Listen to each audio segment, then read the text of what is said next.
कालजयी रचना कहते हैं। नाना पुराण निगमागम सम्मतम यद रामायणे निगदितम क्वचिदन्यतोऽपि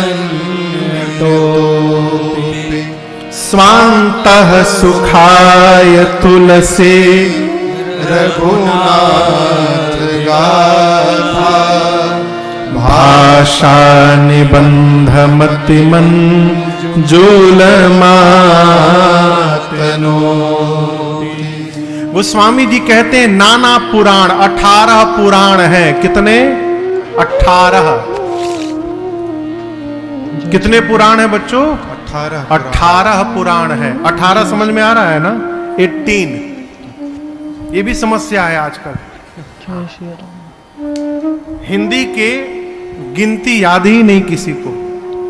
देखिए, दुनिया की सब भाषा सीखिए, लेकिन अपनी मातृभाषा को भी सीखने का प्रयास करिए। क्यों? आपको एक बड़ी सूक्ष्म बात निवेदन करता हूं।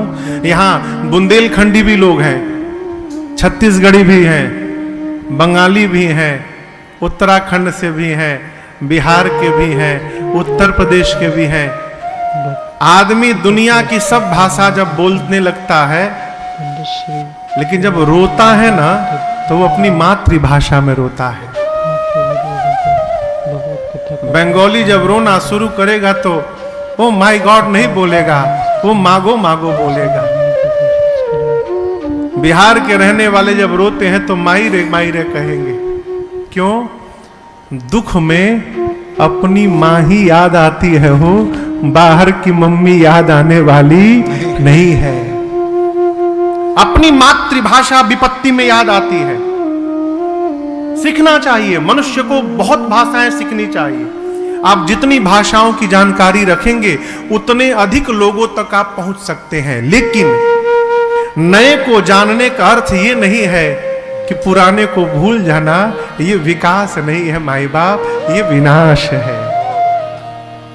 इसलिए अपनी जो संस्कृति है, अपनी जो भाषा है, उसको जानने का प्रयास करिए।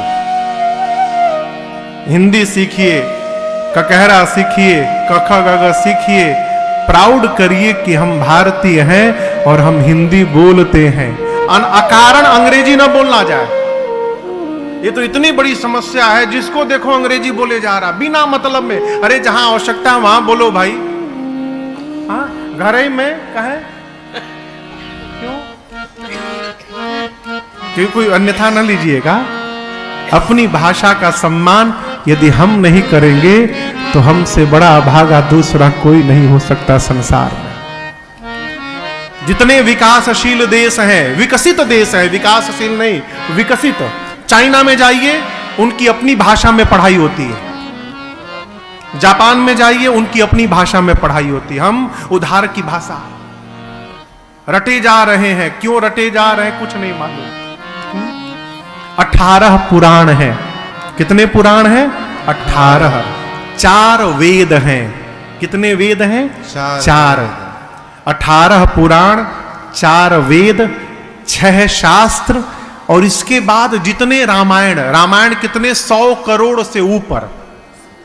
कितने रामायण हैं? 100 करोड़ से ऊपर। रामायण शतकोटि अपार। अब आप कहोगे महाराज इतने रामायण कैसे हो गए? एकदम सिंपल इसका उदाहरण देता हूं। यहां हॉल में कितने लोग बैठे हैं? गेस, अनुमान लगाइए। 300, 400, 300 लोग होंगे। 500 लोग हैं, ठीक है, मान लिए 500 है। 500 लोग हैं। कथा के बाद हॉल से बाहर निकलेंगे, पूछा जाएगा कि आज आपने क्या सुना। 500 लोग क्या एक ही तरह का उत्तर देंगे? कहिए नहीं, सबके उत्तर अलग अलग होंगे। सुने एक ही जगह, एक ही बात सुने, लेकिन सबके उत्तर अलग अलग हो जाएंगे। क्यों? जिसकी जितनी मति है, जितनी चेतना है, और जो जितना समझ पाया है, वो उतना ही बताएगा। उसी प्रकार भगवान के साथ जितने लोग लीला में लगे रहे, जितने बानर, जितने मुनि, कोल, बेल, सबने एक एक राम कथा की रचना की। एक एक रामायण सबने लिखी और इसलिए रामायण की संख्या 100 करोड़ से ऊपर हो गई। गोस्वामी जी कहते हैं सभी रामायणों में से जितने रामायण मैंने सुने, जितना सुलभ हो पाया, मुनियों के मुख से 4 वेद मैंने सुने, 18 पुराण मैंने सुने, इन सबके सार को मैंने निकाल कर और श्री रामचरितमानस की रचना की। सार समझते हैं? अंग्रेजी में कहते हैं मोरल ऑफ द स्टोरी। अंग्रेजी की स्टोरी के बाद लास्ट में 1-2 सेंटेंस में उस स्टोरी का मोरल लिखा रहता है। हिंदी के कहानी में सारांश लिखा रहता है। उसी प्रकार जितने वेद हैं, पुराण हैं, रामायण है, सबके मोरल सारांश को निचोड़कर और गोस्वामी तुलसीदास जी ने श्री रामचरितमानस जी में लिख दिया है, केवल मानस जी को यदि पढ़ लिया जाए तो सभी सदग्रंथों के पढ़ने का फल स्वतः प्राप्त हो जाएगा, इसमें कोई संशय नहीं है। ये मानस जी की महत्ता है। क्यों लिखा गोस्वामी जी ने? आगे कहते हैं स्वान्तः सुखाय तुलसी रघुनाथ गाथा भाषा निबंध मति मंजुल मातनो। गोस्वामी जी घोषणा करते हैं कि मैंने अपने अंतःकरण को सुखी करने के लिए लिखा। क्यों लिखा? स्वान्तः सुखाय। मैं कथा सुना रहा हूं आपको, यदि कथा गाते गाते मुझे आनंद नहीं मिल रहा है तो आपको आनंद प्राप्त होने वाला नहीं है। मैं अपने को पहले आनंदित कर रहा हूं तब मैं सुना पा रहा हूं। आप तो बहुत सारे लोग हैं। मैंने जीवन में कथा ऐसी भी की है कि मैं कमरे से फोन करके पूछता था इन लोगों से, बाबू 2-3 लोग आ गए हैं। बहुत बड़ा हॉल दिल्ली में, 2013 की बात है। कितने लोग? 2-3 लोग। बोला हम महाराज जी 3-4 लोग आ गए हैं। हम कहते ठीक है मैं पहुंच रहा हूं। और 4 घंटे कथा होती थी, 3.5 घंटे। आप रिकॉर्डिंग सुनिएगा, आपको पता ही नहीं चलेगा कि मेरे सामने श्रोता बैठे हैं कि नहीं बैठे हैं। क्यों? आप भले न बैठे हो, यहां रघुनाथ जी, यहां शंकर जी परिवार के साथ और यहां हनुमान जी महाराज बैठ के कथा सुन रहे हैं।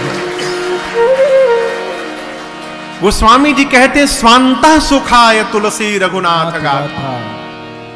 जीवन में कार्य करिए तो पहले अपने को सुखी करिए।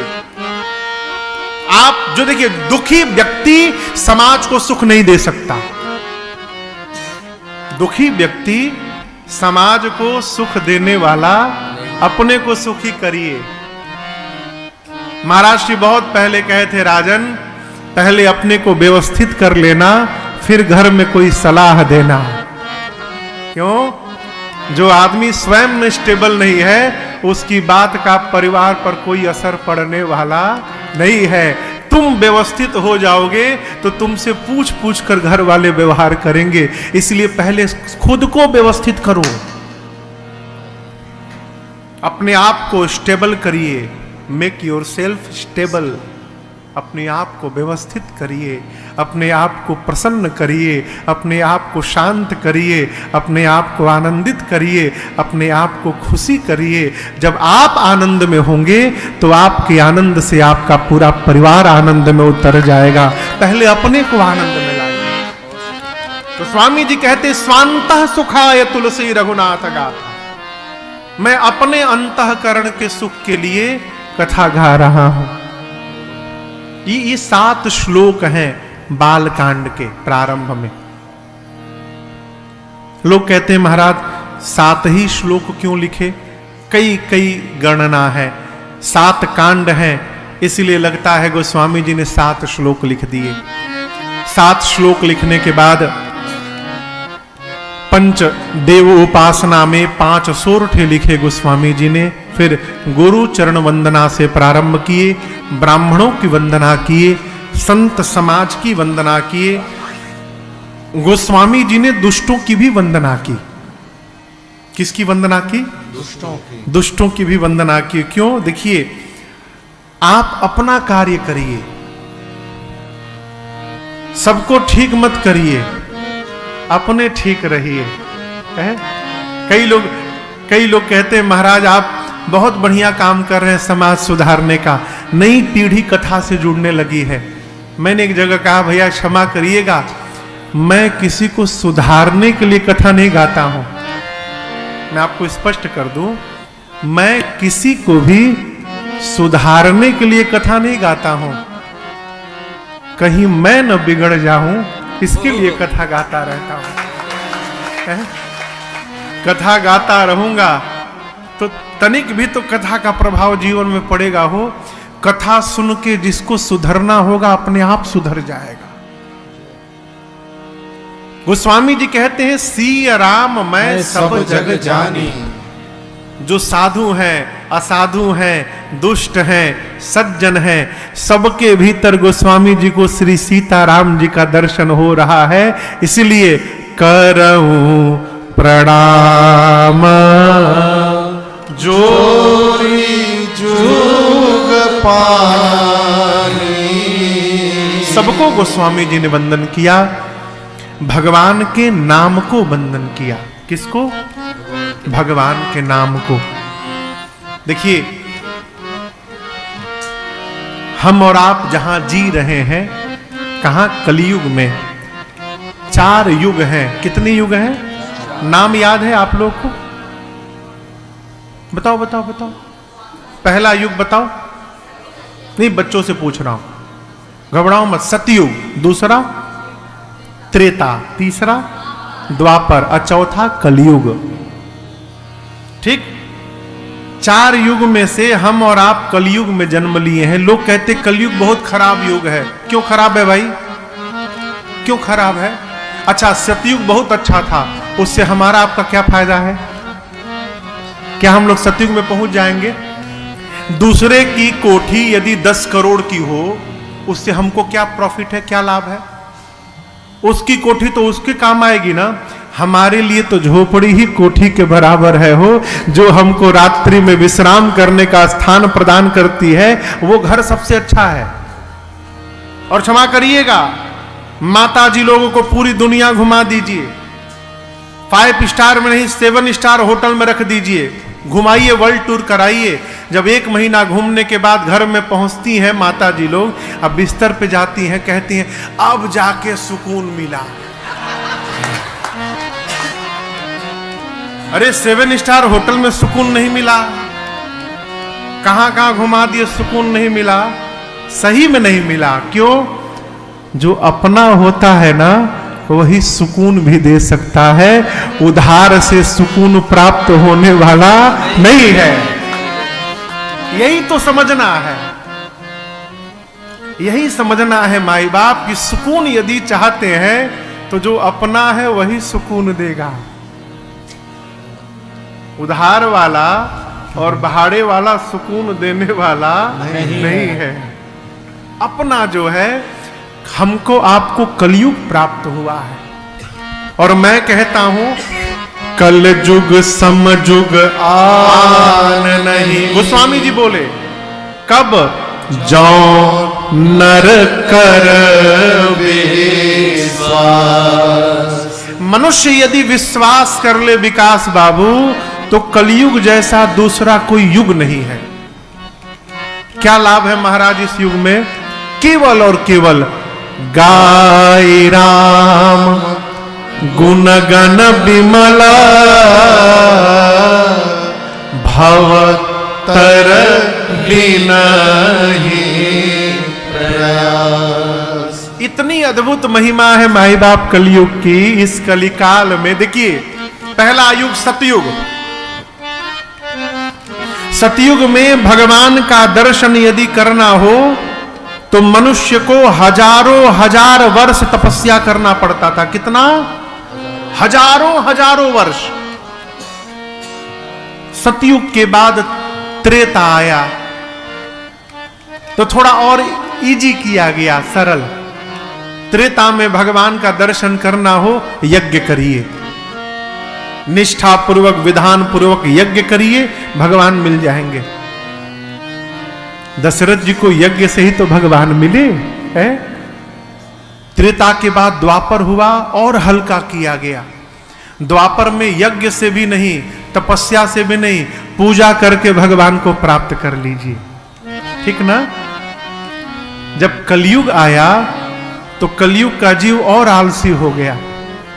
कलयुग का जीव न यज्ञ कर सकता है, न पूजा कर सकता है, न तपस्या कर सकता है। यज्ञ करने जाएगा, पैंट पहन के स्वाहा स्वाहा किए पड़ा है, न हाथ धोया, न पांव धोया, न मुंह धोया, जहां से आया स्वाहा। आदमी व्रत करता है, क्षमा करिएगा, एक आदमी रात को एकादशी व्रत किया एक दिन, और उसी दिन रात को 1 बजे समोसा खा रहा था। मैंने पूछा, भैया आप तो एकादशी व्रत की, एकादशी खत्म खत्म, मतलब 12 बज गया, एकादशी खत्म, समोसा खाने का टाइम हो गया। 12 बजे रेलवे का टाइम टेबल बदलता है हो, अपने सनातन धर्म का समय सूर्योदय के बाद बदलता है। तो कलिकाल का जीव न पूजा कर सकता ठीक से, पूजा आरती घुमाएगा, उसी में फोन से बतियाएगा, भगवान को होल्ड पे रख देता है वो। आरती घुमाते घुमाते घंटी बजी, भगवान रुको 2 मिनट लोड करा दो, पहुंचा दो, फिर आरती शुरू। हम न पूजा कर सकते हैं, न आप भोग लगा सकते हैं। आदमी भगवान को भोग लगावत है, भगवान के भाव से नहीं, अपने भाव से। आज मालपुआ खाने का मन करा, भोग लगाओ, खाना तुमको, भगवान को भोग लगाओ। अरे हम तो कलकत्ता में एक जगह है, कौन जगह है वो, पुलवा से उतरते जहां पंचमुखी हनुमान जी हैं, राजा कटरा में एक पंचमुखी हनुमान जी का मंदिर है, हावड़ा ब्रिज के बगल में। बहुत पहले किसी काम से गया था मैं, तो मंगलवार का दिन था, बड़ी भीड़ थी। मैं भी सोचा श्री हनुमान जी के सामने खड़े होकर एक बार श्री हनुमान चालीसा जी का पाठ कर लूं। मैं पाठ करने लगा। अब इतनी भीड़, उस दिन बहुत भीड़ होती है मंगलवार को वहां। एक कोई सेठ जी थे, 2 किलो लड्डू लेके आए, बढ़िया लड्डू। किसके लिए लाए? हनुमान जी को भोग लगाने के लिए। अब भीड़ थी बहुत ज्यादा, बेचारे पंडित जी के पास टाइम नहीं कि लड्डू ले फिर जाएं हनुमान जी के पास, उठा के चढ़ावें, तब तक इधर 5 गो भगत को निपटाएंगे पंडित जी। पंडित जी लिए डब्बा, 2 किलो का लड्डू, ढक्कन खोले और खड़े खड़े जय हनुमान जी। तो 2 किलो में से 1.5 किलो लड्डू हनुमान जी ले गए। आधा किलो के आसपास लड्डू बचा होगा डब्बे में, वो बंद किए, सेठ जी को दिए। सेठ जी खोले, सब ले लिया लड्डू, लूटमारी चली है यहां पर। हम सोचे ही लाया है हनुमान जी के लिए, इनको तो खुश होना चाहिए कि इनके 2 किलो में से 1.5 किलो हनुमान जी ले गए। ये उल्टा पंडित जी पे नाराज हो गए। ये क्या है? जीव हनुमान जी को केवल दिखाने के लिए लाता है, खाइएगा मत, केवल देखिएगा। खाएगा कौन? हम। यहां हम जी रहे हैं।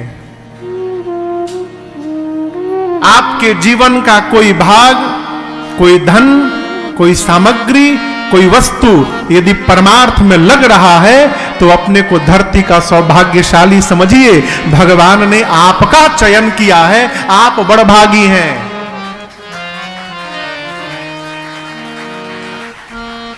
अभी आज ही दिन में बात हो रही थी, मैं पिछले साल दुबई गया ना, तो किसी ने हमको एक सोने की ब्रेसलेट दी, हाथ में पहनाया दुबई में, पिछले साल, इस साल नहीं।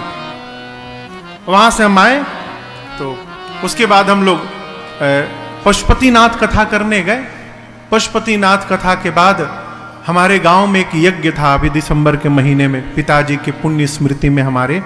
तो उसकी तैयारी के लिए हमको दिल्ली में कुछ लोगों से मिलना था। मेरी खुद की तबीयत भी ठीक नहीं थी, भागते भागते दवा खा खा के मैं दौड़ता रहता था। तो एक बहुत बड़े व्यक्तित्व हैं दिल्ली के, एक बहुत बड़े नेता हैं, उनसे मिलना था मुझे, उनको भी आना था, निमंत्रण पत्र देना था। उस विषय में उनसे थोड़ा विलंब भी हो गया, शाम को मेरी ट्रेन थी। अब दिल्ली स्टेशन में भागने के चक्कर में वो ब्रेसलेट कहीं खुल के गिर गया, हमको पता भी नहीं चला।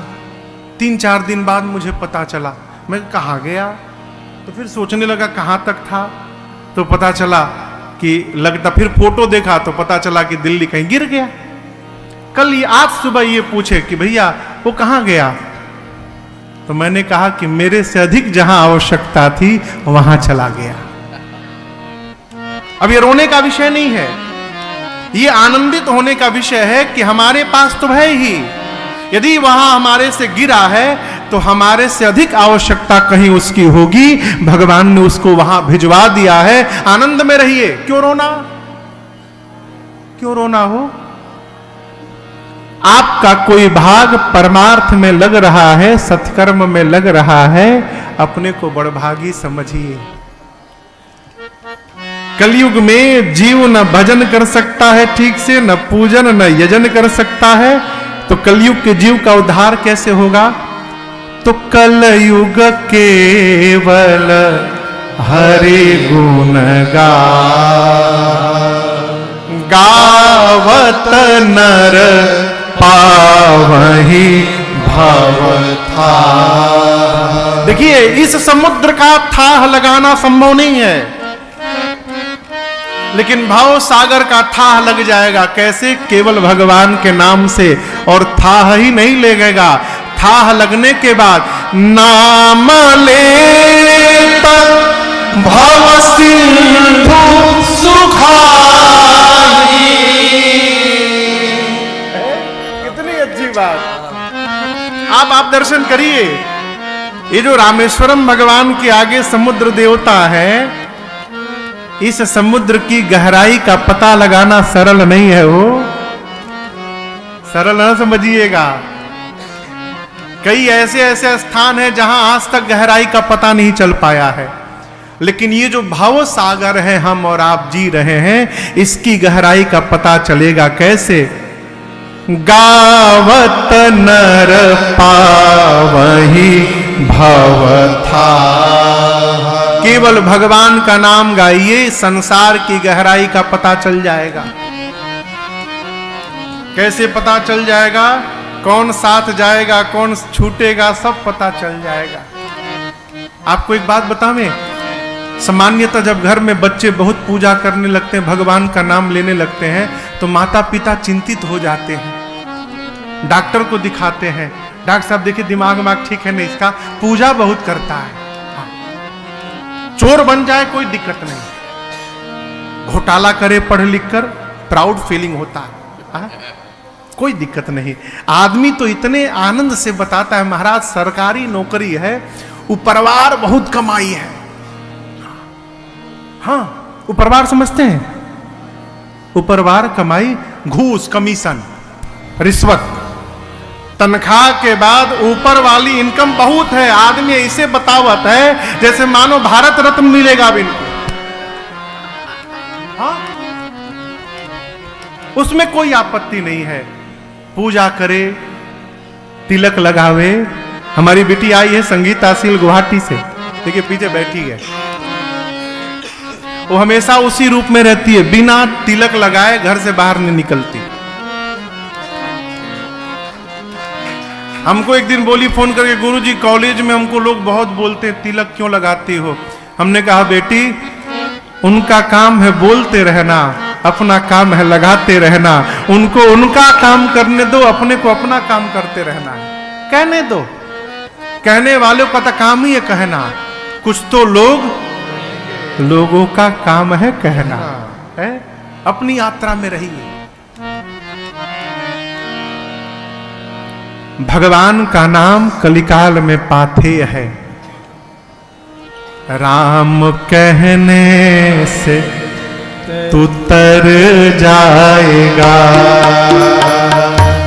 राम कहने से तर जाएगा, राम कहने से तर जाएगा, राम कहने से तर जाएगा,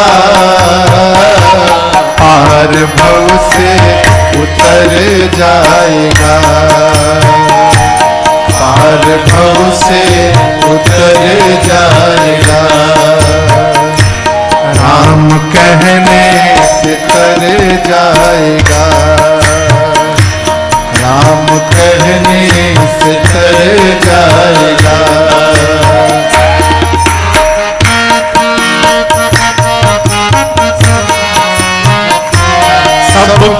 कहेंगे कहानी तेरी, सब कहेंगे कहानी तेरी, सब कहेंगे कहानी तेरी, सब कहेंगे कहानी तेरी। काम ऐसा जो कर जाएगा, काम ऐसा जो कर जाएगा, राम कहने से कर जाएगा, राम कहने से कर जाएगा।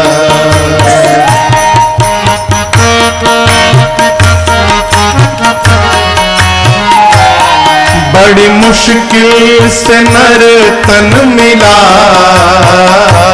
बड़ी मुश्किल से नर तन मिला, बड़ी मुश्किल से नर तन मिला, बड़ी मुश्किल से नर तन मिला। क्या पता कल किधर जाएगा, क्या पता कल किधर जाएगा, राम कहने से कर जाएगा, राम कहने से कर जाएगा।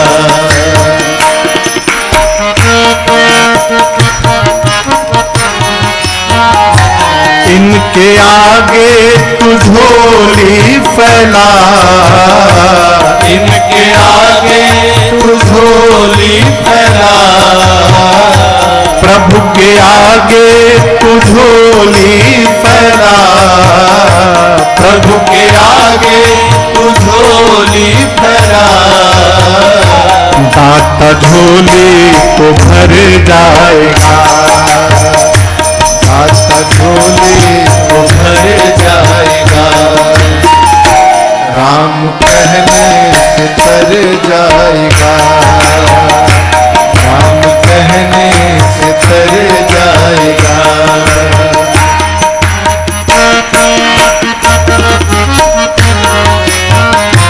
होगी घर घर में चर्चा तेरी, होगी घर घर में चर्चा तेरी, होगी हर घर में चर्चा तेरी, होगी हर घर में चर्चा तेरी। जिस गली से गुजर जाएगा, जिस गली से गुजर जाएगा, राम कहने से तर जाएगा, राम कहने से तर जाएगा, पार भव से उतर जाएगा, पार भव से उतर जाएगा। सीताराम सीताराम सीताराम, सीताराम सीताराम सीताराम, सीताराम सीताराम सीताराम, सीताराम सीताराम सीताराम, सीताराम सीताराम सीताराम, सीताराम सीताराम सीताराम, सीताराम सीताराम सीताराम, सीताराम सीताराम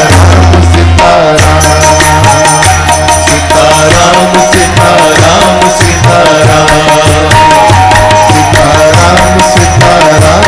सीताराम, सीताराम सीताराम सीताराम।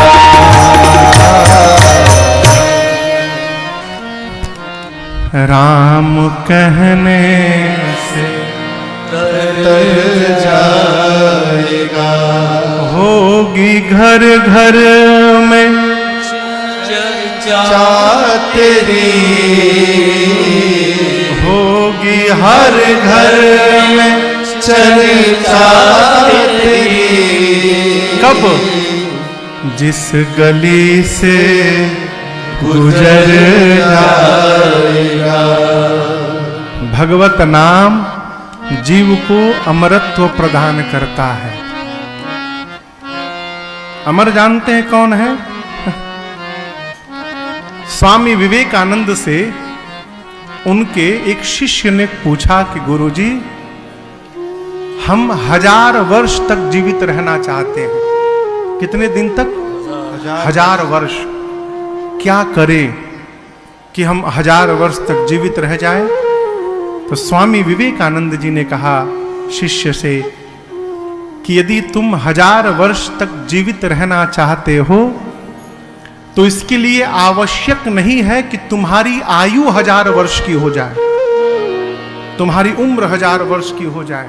फिर जितनी तुम्हारी आयु है, 40 साल, 50 साल, 60 साल, 70 साल, 45 साल, उसी आयु में ऐसा काम कर दो कि आने वाले 1000 वर्षों तक लोग तुमको याद करते रहे। यही अमरत्व है जीवन का। हमारे जाने के बाद भी यदि समाज में हमारा नाम आदर पूर्वक लिया जा रहा है, यह जीवन का अमरत्व है। और ये धन एकत्रित करने से नहीं होगा, ये धर्माचरण से प्राप्त होगा। इसके अलावा दूसरा कोई उपाय नहीं। जीवन में सदाचार हो। देखिए आजकल तो बहुत ही कुछ हो रहा है समाज में, आप देख रहे हैं, लेकिन कथा का प्रभाव यही है माई बाप कि दुराचारी भी सदाचारी बन जाए। जो धर्म में जीवन नहीं जीता वो भी कथा के प्रभाव से धर्म का पालन करने लगे। ये कथा का प्रभाव है। इसलिए सब करिए, व्यापार करिए, नौकरी करिए, सब करिए, लेकिन सबके साथ केंद्र में धर्म का आचरण करिए। यही जीवन को अमरत्व प्रदान करेगा। गोस्वामी श्री तुलसीदास जी महाराज ने भगवान के नाम की वंदना की। और कल आपसे मैंने कितने घाट बताए मानस जी के? 4। पहले घाट पे कथा प्रारंभ हुई, गोस्वामी जी ने की। अब गोस्वामी जी कथा को दूसरे घाट पर ले गए। कहां? तीर्थराज प्रयाग।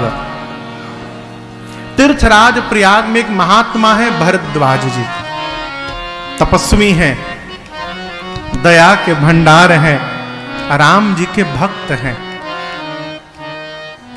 प्रत्येक वर्ष माघ महीने में, मकर संक्रांति से जनवरी में 1 महीने का प्रयाग में मेला लगता है। आज भी लगता है हर वर्ष। आप में से कई लोग जाते भी होंगे।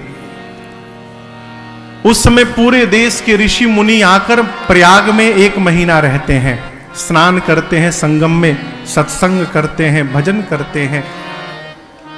एक वर्ष जब मुनि लोग 1 माह रुकने के बाद जाने लगे तो उन मुनियों में एक मुनि है जिनका नाम है श्री याज्ञवल्क्य जी। भरद्वाज जी उनके चरणों में गिर पड़े।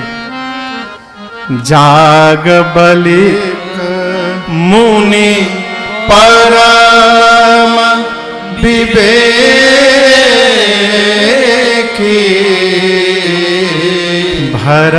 भरद्वाज राखे पद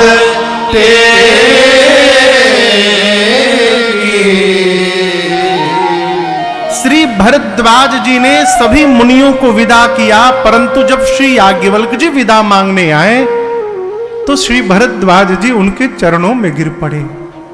कहे मुनिवर, सब जा रहे हैं, आप न जाइए। आदर पूर्वक लेकर गए, अपने आश्रम में बिठाए, पूजन किए। याज्ञवल्क्य जी ने पूछा कि आपने मुझे क्यों रोका भरद्वाज जी? बोले, प्रभु एक संशय है और मैं जानता हूं कि मेरे संशय को आपको छोड़कर कोई समाप्त नहीं कर सकता। बोले, क्या संशय है? भरद्वाज जी बोले, राम कवन प्रभु मैं पूछूं तो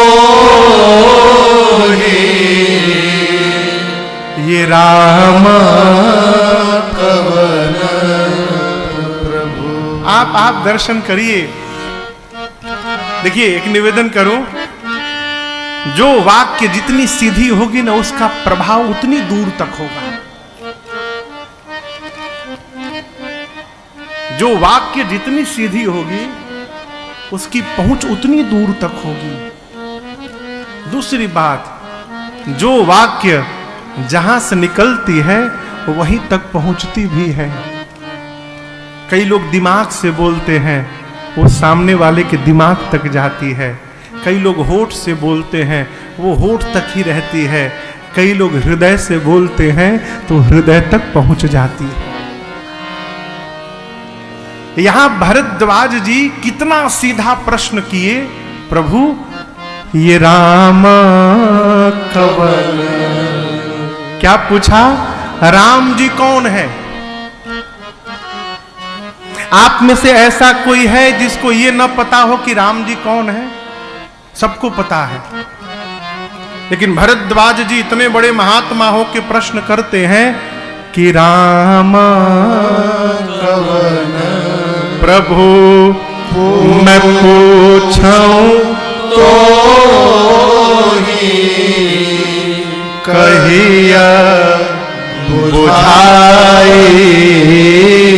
कृपा निधि। आगे दर्शन करिए, कहते हैं कि राम जी कौन है, इस प्रश्न का उत्तर दीजिए, लेकिन कैसे दीजिए? कहिए बुझाई। कहिए बुझाई मतलब, बुझाई समझते हैं? बुझाई मतलब समझाकर, ऐसे बताइएगा कि मुझे समझने में कठिनाई ना हो। इसका और अर्थ समझिए। कहना चाहते हैं आप इतने विद्वान हैं याज्ञवल्क्य जी, आप एक शब्द में पूरा का पूरा ग्रंथ उतार सकते हैं, लेकिन मैं उतना बड़ा विद्वान नहीं हूं कि एक शब्द में ग्रंथ समझ जाऊं। आप इस भाषा में समझाइएगा कि हमको समझने में कोई कठिनाई ना हो। और खोल के कहता हूं, भरद्वाज जी अपने को नासमझ मान रहे हैं याज्ञवल्क्य जी के आगे। ये प्रसंग कहता है, अपने से विद्वान के सामने बैठने के बाद जब तक हम अपने को अज्ञानी और नासमझ नहीं मानेंगे, तब तक जीवन में कुछ प्राप्त होने वाला नहीं है। बोले प्रभु आप ऐसे समझाइएगा कि हम समझ जाएं। एक राम जी को मैं भी जानता हूं, अयोध्या वाले महाराज दशरथ जी के पुत्र राम। उनकी कीर्ति तीनों लोक में फैली है। उनकी पत्नी का हरण हुआ था, राम जी को क्रोध आया, युद्ध में जाकर रावण को समाप्त कर दिए। मेरा प्रश्न है, जिन राम जी को मैं जानता हूं, क्या शंकर जी भी उन्हीं राम जी का नाम जपते हैं? प्रभु सोई राम की अपर जाहि जपत त्रिपुरा, सत्यधाम सर्वज्ञ तुम कहु विवेक विचार। क्या प्रश्न है? राम जी एक हैं कि अनेक हैं?